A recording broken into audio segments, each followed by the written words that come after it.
Ce samedi 28 février 2026, le ciel du Moyen-Orient s'est embrasé d'une manière que personne n'aurait pu prédire. Salut, c'est Jana. Ce que vous voyez là, c'est l'attaque coordonnée depuis le golfe d'Oman.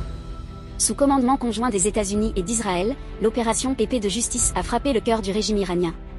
Les chasseurs F-35 de dernière génération ont percé les défenses aériennes de Téhéran, visant avec une précision chirurgicale les sites nucléaires de Natanz et Fordo. Mais l'objectif réel était bien plus audacieux, une tentative de décapitation pure et simple du sommet de l'État. Des destroyers américains aux bases aériennes israéliennes, chaque frappe a été calculée pour paralyser le commandement militaire iranien en moins d'une heure. C'est un déploiement de forces technologiques sans précédent qui vient de s'abattre sur le sol perse. Mais la réalité du terrain, loin de la froideur technologique des navires américains, est apocalyptique. Les images exclusives de la chaîne Canal 13 nous montrent un spectacle de désolation.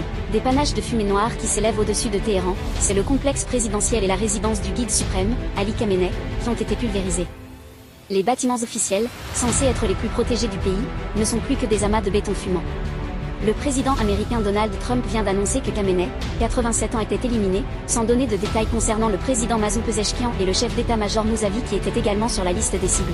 En représailles immédiates, l'Iran a lancé l'enfer sur les bases américaines à Bahreïn et Abu Dhabi. Des missiles balistiques ont frappé le sol émirati, faisant au moins un mort et poussant les pays du Golfe à dénoncer une escalade lâche et dangereuse. Le verrou de la stabilité régionale vient de sauter. Alors, vers quoi nous dirigeons-nous? 3 scénarios se dessinent. Le premier, c'est la chute brutale du régime. Sans leader identifié, l'Iran pourrait s'effondrer de l'intérieur, poussé par un peuple qui réclame du changement. Le second, c'est la guerre totale, une riposte massive de l'Iran et de ses alliés du Hezbollah contre Israël, embrasant tout le bassin méditerranéen. Enfin, le troisième scénario est celui d'une paralysie mondiale, avec un pétrole qui s'envole et une insécurité qui gagne l'Europe. En France, le gouvernement Lecornu III est déjà en cellule de crise. Une chose est sûre, après ce 28 février, plus rien ne sera jamais comme avant. Et vous, pensez-vous que nous sommes à l'aube d'un changement de régime ou d'un conflit mondial? Donnez-moi votre avis en commentaire, je lis tout le monde. Merci aux 40 abonnés qui soutiennent la chaîne.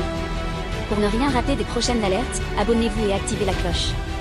La suite s'annonce incertaine.